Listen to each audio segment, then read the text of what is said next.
What's going on, TTC? What's going on, Vol fans? This is JL103 doing a little update of week one.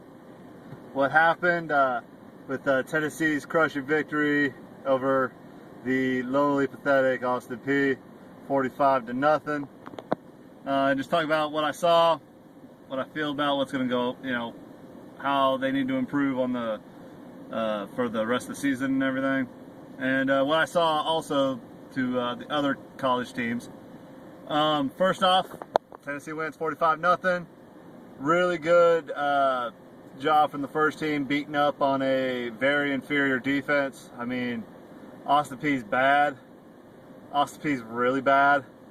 And Tennessee did what they needed to do, scored on their first 6 possessions, I believe, and just cruised out there to a 45-0 first half performance, and then really did nothing else for the next 30 minutes, which is, I guess, okay. It just shows the lack of depth of what's going on. I don't believe Nathan Peterman should have stayed in the game.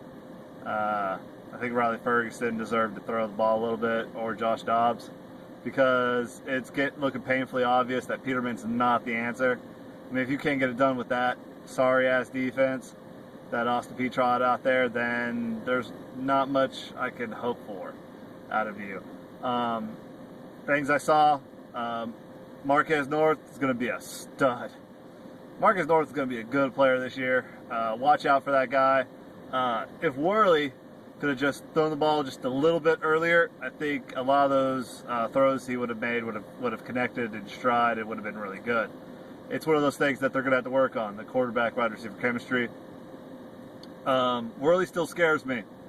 Worley scares me a lot, especially in the red zone, where he just doesn't have that quick sense of, hey, there's the hole, throw the ball, get it. He's still really gun shy, which I would be too after, having balls housed. But the problem is with that is that those make more balls able to be housed for 6, and I really see that happening. I really hope not. The one touchdown pass to Deverett Young, that's going to get picked. That's going to get picked every damn day by an SEC defense, which scares me. The running backs looked amazing. They looked really good. The offensive line looked great as usual. The defensive line looked really good. I'm hoping to see vast improvement to next week's game against West Kentucky, which is going to be a step up. I mean, they beat Kentucky, which isn't saying much for Kentucky because they're going to be awful too. So, good week 1 win. It was good to get a win out of the belt. Way to get a big blowout win, which was good. I was happy to see a big blowout because, that just gets the fans all pumped, gets them ready for the rest of the season, which could be pretty long. What else I saw week 1? Georgia, don't look down. That was a damn good game. You guys are going to need to work on your special teams pretty well. Your defense looked bad, but Clemson's going to make a lot of defenses look really bad this year. Unless they just don't show up, they're going to be good. That was a good offense. Tosh Boyd is a really good quarterback, and Sammy Watkins is a really good receiver. And that was just a really good game. Blackjack, I have no idea what you saw in that game against TCU. You're treating TCU as like the little sisters of the poor. TCU is a damn good team with a damn good defense that ranked number 1 for the past 3 seasons. So before you start jumping off the cliff of old LSU, they looked pretty darn good. I watched them manhandle people. I mean, that was just that they were playing with TCU. I mean, the red zone sucked. It's the first game of the year and you're dealing with Les Miles, okay? You're gonna have some games where you're just gonna scratch your head. And I watched them because, well, the Tennessee game was on pay-per-view, so I was having to listen to that game. But,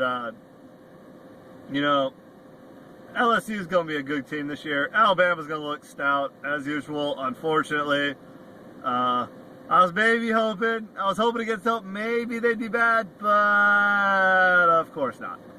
That wasn't going to happen, and they showed it by whooping that ass on Virginia Tech. Virginia Tech tried, but they failed. Vanderbilt and Mississippi State was a great game. That was a really good game. I'm kind of happy that Vandy lost just because, well, I just can't stand Franklin. I just don't care for his antics. I know everybody, but that's what it's supposed to be. I'm supposed to hate him, and I'm glad because I really do hate him. Johnny Manziel continues to be one of my favorite college football players of all time by being just a complete animal. I mean, you get suspended for, making paper, and then you go and still do the making money thing when you score touchdowns, and you get a 50-yard penalty for taunting. Dude, you are an animal, and I love it. I know that you are a talented human being, but you are going to make some press. I hope to dear God that it's New York. You're going to make some presses a field day with your antics, dude. I love it. Keep up the good work, because it's going to be crazy. Everything else was pretty much, went down the board. Oregon looked good.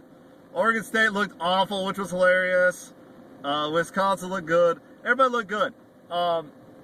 So, going forward next week, I think, of course, Georgia's going to have another tough game, which could lead them to 0-2, which is really going to deflate that team when they go play South Carolina. But who knows? South Carolina looked good, but, who knows? That was still the first game of the year, so they could improve or degrade. For TCC fans, this is going to be something now going off of all that. One of the guys I really started following that got me into following college football and also trash talkers was Big Ball Daddy, but also was this guy OU Sooner 56, and the tornadoes really messed him up, and he used to do picks with actually him flipping a coin. So like he would give his analysis and his pick, and then he'd also do a coin flip to see what the coin would do, and he'd compare, see who would be better. And I'm thinking about doing that thing, carrying on the tradition. He can't do it anymore. He's dealing with a lot of stuff from that tornado that really affected his area. So I will leave this to the comments. See what you guys want to do, and I'll even throw that out to my Niner family and to the NFL TTC. If you guys want me to do that too, I mean, obviously I'm going to be doing picks for Stephen Rose's Tournament of Champions, but if you guys want me to do a pick and then flipping a coin and doing that for Saturdays and Sundays, let me know. Let me know in the comment box. Let me know who would actually be wanting to watch that, because if you guys aren't going to watch that, I'm not going to spend my time doing it. Not that I don't want to do it, I really want to do it, but there's just things of, do I want to spend this time wasting something that nobody's going to watch and nobody's going to enjoy? Because at the end of the day, this is a channel, so people are going to watch it. Anyway, thank you guys, everybody, for the comments, likes, subscriptions. This is J13 signing out. See ya.